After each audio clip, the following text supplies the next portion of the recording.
Pulsar গাড়ির ট্যাঙ্কির টোপ তোলা হবে পলাশপুর সাতক্ষীরা সেটেলমেন্ট অফিসের পাশে।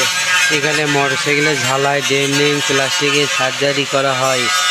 এখানে মোটরসাইকেলের ট্যাঙ্কির টোপ তোলা হবে পলাশপুর সাতক্ষীরা সেটেলমেন্ট অফিসের পাশে।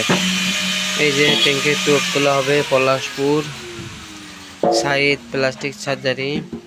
এই পাশে একটা ট্যাঙ্কির টোপ তোলা হয়েছে পলাশপুর সাতক্ষীরা সেটেলমেন্ট অফিসের পাশে। এখানে মোটরসাইকেলের ঝালাই ডেন্ডিং করা হয়। এই যে টোপ তোলা হবে।